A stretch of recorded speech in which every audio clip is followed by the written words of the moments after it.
বিষ্ণু ঈসা ইসলাম শ্রমিকদেরকে ভালোবাসতেন। শ্রমিক কোনো লজ্জা নাই, লজ্জা হচ্ছে অলসতায়।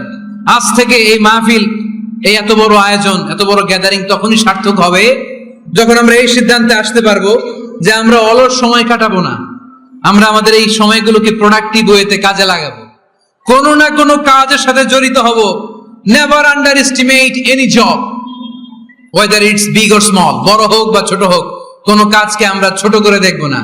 যে কোনো কাজ করো না ভাই, যে কোনো কাজ করো তা যেন হয় সবার চেয়ে সবচেয়ে সুন্দর। আমাদের অবসর সময়গুলোকে কাজে লাগানোর দরকার আছে না নাই? আমরা নিজেদেরকে কর্মঠ করে, কর্মজীবী হিসেবে, শ্রমজীবী হিসেবে নিজেদেরকে প্রতিষ্ঠিত করতে চাই। রাজি আছো মুসলমান? যুবক ছেলেরা আওয়াজ করে বলো, পারা যাবে? লজ্জা কিসে? লজ্জা কিসে?